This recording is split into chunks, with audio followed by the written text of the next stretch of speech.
श्री प्रताप सिंह बाजवा जी पंजाबी में बोलेंगे। Thank you chairman साहब। थैंक यू चेयरमैन साहब। अज मैं विशेष तौर समुचे जगत दे विच जिहड़े साडे पंजाबी वीर पंजाबी दे विच एक अपने नुमाइंदे की गल सुनना चाहते हैं, उन्हां नूं संदेश हिंदुस्तान की पार्लीमेंट तो पंजाबी विच देना चाहना। चेयरमैन साहब, जदों 20 सितंबर नूं इसे ही हाउस दे विच एक कानून नूं पास करन दी जिहड़े एग्रीकल्चर दे साडे बिल है ने उन्हां नूं पास करन दे इत्थे बहस चल रही सी। मैनूं मान है मेरी पार्टी इंडियन नैशनल कांग्रेस ने मैनूं मौका दिता एज ए लीड स्पीकर गल करन दा। मैं उस टाइम भी ये गल दा जिक्र कीता सी कि जिहड़े बिल ने एक किसानां दे डेथ दे वारंट्स ने ते कोई भी जिहड़ा हिंदुस्तान च रहन वाला मेरा वीर है वो किसानां दे डेथ वारंटां ते दस्तखत नहीं करेगा। तुसी वेखो, तुसी उदों गल नहीं मन्नी, साडा हक सी, सारी ओपोजिशन मंगदी सी कि बुनियादी हक जिहड़ा कॉन्स्टिट्यूशन ने दिता सानू डिवीजन दा इत्थे वोटिंग कराई जाए। तुहाडी उस टाइम भी जिहड़ी सरकार दी मंशा सी वो सही नहीं सी। तुसी धोखे दे नाल, तुसी धोखाधड़ी दे नाल जल्दी दे विच कानून बनाना चाहते सी, क्योंकि कुछ जिहड़े अमीर आदमी सी, वड्डे कॉरपोरेट हाउसेस सी, उन्होंने तुसी बेनिफिट देना चाहते सी। तुसी कहना सी कोरोना दे विच मैनूं हैरानी है, सारी दुनिया जूझ रही है कोरोना दे नाल, साडा देश जूझ रहा कोरोना नाल। 2 वक्त की रोटी गरीब लोगों को नहीं मिल रही। साडी माइग्रेंट लेबर बेचारी पैदल साइकिलों से बिहार, उत्तराखंड, यूपी वाल जा रही है। गवर्नमेंट को कोई प्रबंध नहीं उन्होंने वापस कर लेंदा। उस टाइम एक चोर दरवाजे के जरिए, बैकडोर के जरिए ऑर्डिनेंसां दे रूप दे विच ये लैके आए। ये मैनूं पहले दसे सरकार ये ऑर्डिनेंसेस लियाउण दी लोड़ की सी। जे असीं 71 साल 72 साल इन्हां कानूनां दी इंतजार कर सकते सी ते 6 महीने होर क्यों नहीं सी कीती जा सकदी। इसे गल कारण अज मोदी साहब तुहाडी सरकार ते पंजाब दे, हरियाणे दे, वैस्टर्न यूपी दे, राजस्थान ते बाहर दे किसानां दा फेथ नहीं है, यकीन नहीं है। उन्हां नूं पता है चंद पूंजीपतियां दे बेनिफिट वास्ते कानून लेके आए ने, ये किसानां दे बेनिफिट वास्ते, किसानां दे हक दे कानून नहीं ने। एक होर मैं तुहानूं दसदा, मैं इस हाउस दे विच किसी पोलीटिकल पार्टी दे आज जिन्ने किसान यूनियंस बैठियां किसी लीडर दे कहण ते लोक नहीं आए। ये जन अंदोलन है। हर घर दे विच अपने आप लोगों ने अपने ट्रैक्टरों विच डीजल पाया।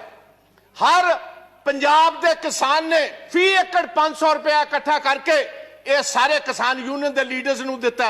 मैनूं अफसोस है इस हाउस च कहना पैंदा, मनोज जी 1971 दे विच बांग्लादेश की लड़ाई दे विच असीं 93,000 पाकिस्तानियां नूं एज वॉर प्रिजनर्स लिया सी। 2 साल असीं उन्हां नूं रोटी भी दिती, पानी भी दिता, बैडिंग भी दिती, लॉजिंग भी दिती। अज असीं अपने किसान वीरां नूं बिजली कट दिती, अज असीं इंटरनेट कट दिता, असीं अज उन्हां तों पानी कट दिता, असीं उत्थे तवारा बार्ब्ड वायर्स ऐ लगा दित्तियां जिस तरह 1960 दे विच बर्लिन वॉर बनाई जा रही है, एक वॉर प्रिजन बनाया जा रहा है। अफसोस ना कहना पैंदा है, दुनिया की सारे वड्डी डेमोक्रेसी है। ये चीज़ां अफगानिस्तान विच वेखियां सी, ये चीज़ां इराक दे विच सदाम हुसैन दे वेले वेखियां सी, ये लिबिया दे विच कर्नल गद्दाफी वेले वेखियां सी, ये युगांडा दे विच इदी मीन वेले वेखियां सी, ये महात्मा गांधी दे देश च कदी किसी ने सपने विच भी नहीं वेखियां जो साडे किसान वीरां नाल हो रहा। साडियां मातावां, साडियां भैणां, साडे बच्चियां समेत अज दिल्ली दे बार्डरां ते बैठियां ने। तुसीं उत्थे ਉਹ रूप दिता जिस तरह कॉन्सनट्रेशन कैंप्स नूं देना हुंदा। कल 12 पार्टियां दे लीडर गाजीपुर गए, पुलिस ने अंदर नहीं जान देते। किस किस्म दी democracy Hindustan. Parliament session in operation होए, तुसीं पार्लीमेंट लीडर्स नूं उत्थे जाण दी इजाजत ना दो, इहनूं असीं डेमोक्रेसी कहने। तुसीं कहंदे हो साडे ते विश्वास करो। मैं तुहानूं एक सवाल पूछना चाहना चेयरमैन साहब तुहाडे जरिए सरकार नूं। तुहाडे एग्रीकल्चर मंत्री जी ने गल कही है 1.5 साल वास्ते असीं एक कानून राखवे रख देने, इन अबाइस च रख देने। मैनूं इस गल दा फर्क दसो। वापस लैन दे विच ते राखवे रखने च फर्क की है? मैं टेक्निकली ये बात पूछता हूं, अगर आप ये कानून को इन एम्बेंस रखते हो, उसका मतलब 1.5 साल के लिए ये कानून वापस हो गए। अगर ये वापस हो गए तो भैया क्या आप अकेला बूझ का सवाल बनाए बैठे हो कि किसान माफी मांगेगा तो तब हम मानेंगे? आप ये बात कहने को तैयार हो हम अपने इन कानून में तरमीम करने को तैयार है? ऐसी तरमीम करने तैयार होता मतलब है कानूना विच वड्डी कमी है। आपने खुद कबूल किया इसमें बहुत सारी कमी है। अगर कमी है तो वापस क्यों नहीं लेते? और मैं मोदी जी को यह गुजारिश करूंगा, मोदी साहब तुहाडी कांग्रेस के नाल ते कोई अदावत हो सकती है, तुहाडी ओपोजिशन पार्टियां नाल अदावत हो सकती है। हिंदुस्तान का किसान तो वो जिन्हें तुहानू वोटां पा के कामयाब किया, तुहाडी ओहदे नाल की अदावत है? प्रधानमंत्री जी अज मौका है, दूजी वार तुसी प्रधानमंत्री बने हो, अज मौका स्टेट्समैन बनने का, स्टेट्समैन अज तुहाडे कोल मौका एक बार फिर सरदार पटेल वाली जगह लैन दा। वो भी गुजरात का एक पुत्र सी जिन्हों लोग वल्लभ भाई पटेल सरदार के टाइटल नाल जानते। अज तुहाडे कोल मौका है, आओ चलो, मैं तुहाडे नाल चलना, चलो सिंघू बॉर्डर। किसान जे तुहाडे नारे ना मारनगे को मैं तुहाडे बेनिफिट वास्ते लेके आया सी। जे तुसी नहीं कबूल दे, अगर आप समझते हो ये आपके हक के नहीं है, भाई मैं वापस लेता हूं। इसमें आपका बड़ापन होगा। दरिया दिली जो लीडर होता है वो उसका सीना भी उतना बड़ा होना चाहिए, दरिया दिल होना चाहिए उसको। दरिया दिली दिखाइए। आज आपको स्टेट्समैन बनने की जरूरत है, प्रधानमंत्री तो आप सेकंड टाइम बन गए। आज सारा देश इंतजार करता है कि मोदी साहब कब आएंगे। वो तोमर साहब की बात पर यकीन नहीं करते। क्यों नहीं करते? क्योंकि जिस ढंग से आप ये कानून लेकर आए हो, जिस ढंग से आपने इस पार्लियामेंट को, जो हिंदुस्तान की सबसे, मैं समझता हूं एक सबसे बड़ा फेथ है जिस हाउस पर, वहां हमारा जमहूरी हक नहीं दिया, आपने तो डिवीजन नहीं कराई। उसका मतलब था आपको जल्दी कौन सी बात की? आप मैं अपने पंजाब स्टेट की गल करना जहाज साहब, स्टैट्यूटरी बॉडी है थोड़ी जीएसटी, पिछले 10 महीनों का 8,000 करोड़ रुपया पंजाब का इन्होंने नहीं दिता। तो फेथ असी किस तरह करिए, तो यकीन असी किस तरह करिए? रूरल डेवलपमेंट फंड पंजाब का आरडीएफ जो बुनियादी, क्योंकि जो फसल पंजाब की एजेंसी खरीदती है फूड कॉर्पोरेशन ऑफ इंडिया, हम क्योंकि अपने किसान को टैक्स नहीं करते, असी अपने किसान को टैक्स नहीं करते। ये लेवी जिहड़ी है स्टैट्यूटरी है, गवर्नमेंट को देनी पाती है। साडा 3% तो घटा के 1% कर दिता। तुसी कहंदे हो पंजाब के लोग तुहाडे ते फेथ कर, किस तरह फेथ कर? तुसी दुश्मना वाला काम साडे नाल कर रहे हो। मैं एक होर कहना चाहना इस हाउस दे विच, ये नवी हिस्टरी नहीं, गुलाम नबी आजाद साहब ने बहुत खूबसूरत ढंग नाल दस्सिया सी अंग्रेजों के खिलाफ, ब्रिटिश गवर्नमेंट के खिलाफ। देव गौड़ा जी 6-7 बड़ी मूवमेंट हुई एग्रीकल्चर, जिसको लीड महात्मा गांधी, वल्लभ भाई पटेल साहब करते रहे, और सभी जगह पर ब्रिटिश को अपना पैर पीछे खींचना पड़ा और जिम्मेदारों की बात माननी पड़ी। तो यह मैं गुजारिश करता हूं, पगड़ी संभाल जट्टा। आज से 100 साल पहले शहीद आजम भगत सिंह के ताया और उनके पिता ने यह आंदोलन शुरू किया था, और हमारे दीपेंद्र सिंह हुड्डा जो बैठे हैं, इनके ग्रेट ग्रैंडफादर, वो भी इस मूवमेंट में साथ है, चौधरी बाथूराम जी। उस मूवमेंट में भी 3 कानून ही आए थे, जैसे अब 3 लेकर आए। 9 महीने मूवमेंट चली और अंग्रेजों को भी अपने घुटने टेकने पड़े, गोडे टेकने पे। मैं इस पवित्र सदन के विचों कहना चाहना, यही जिक्र सा सुखदेव सिंह ढींडसा ने किया। लाल किले दे उत्ते जो कुछ होया 26 जनवरी नूं, सानू बड़ा अफसोस, सानू बड़ा दुख है। As a Punjabi, as a Sikh, I condemn that whole incident what happened. सानू तुसी नैशनैलिटी ना सिखाओ। नेशनलिज्म साडा हर एक बच्चा हर महीने नेशनल फ्लैग में लिपटकर हर महीने पंजाब और हरियाणा का आता है। आप हमें नेशनलिज्म सिखाएंगे भाई? आप उनको खालिस्तानी कह रहे हो जो लाल किले की, क्योंकि बहुत सारे लोग हिस्ट्री नहीं जानते। हमारे 9वें गुरु तेग बहादुर महाराज, गुरु तेग बहादुर जी ने किसके लिए शहादत दी थी? उन्होंने शहादत दी कश्मीरी ब्राह्मण्स के लिए।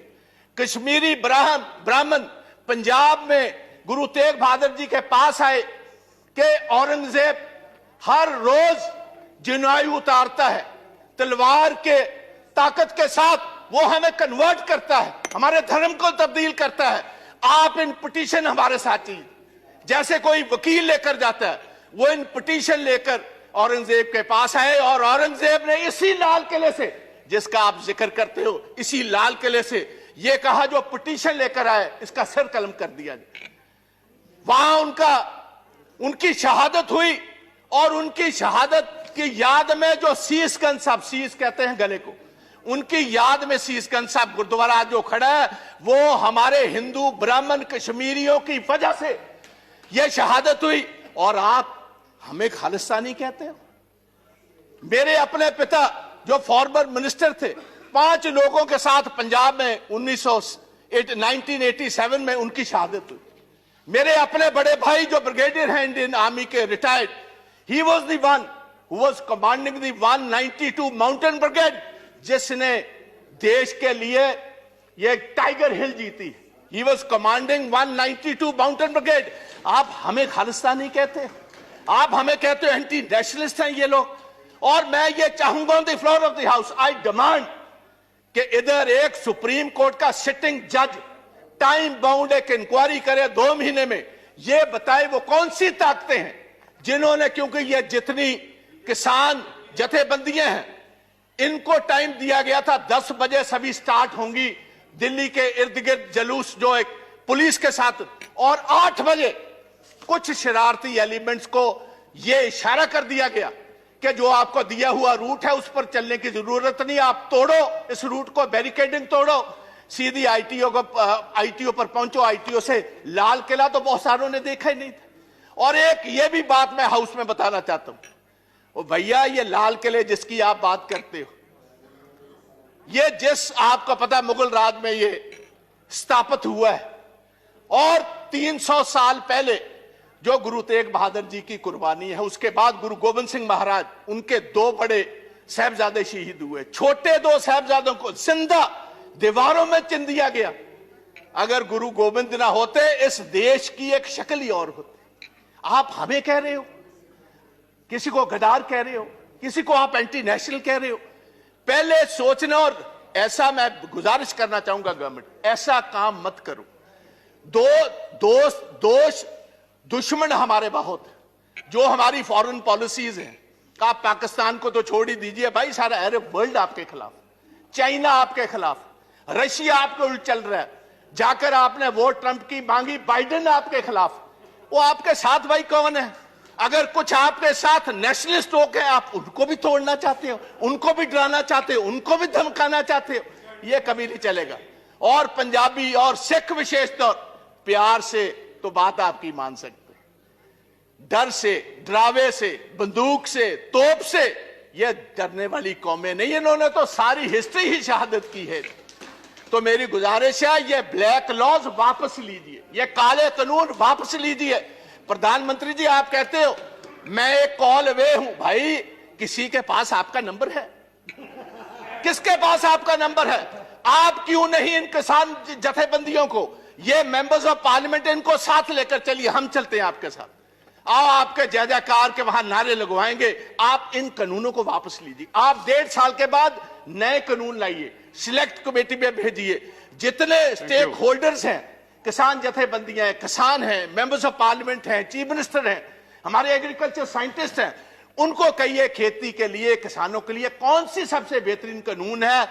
कॉर्पोरेट्स के लिए नहीं, कॉर्पोरेट्स को हम बेनिफिट नहीं देंगे, हम किसानों के बेनिफिट के लिए कानून लाओ, हम आगे होकर आपकी मदद करेंगे। आओ एक नई इतिहास की सिर्जना करें। मैं इतना ही कहता हुआ लास्ट में थैंक यू धन्यवाद। प्लीज भारद्वाज जी, एक बस मैंने किसानों के लिए, पंजाब के किसानों के लिए एक छोटी सी कविता लिखी है, वो पढ़कर इजाजत ले लूंगा। कहते ने चीर देंदे ने पहाड़, हुंदा जिन्हां नूं जनून, रह के मंजिलां तो दूर किथे मिलदा है सुकून। हारदे नहीं हुंदे मर्द दलेर, बस हौसला बना के तुसी किसान वीरो रखियो।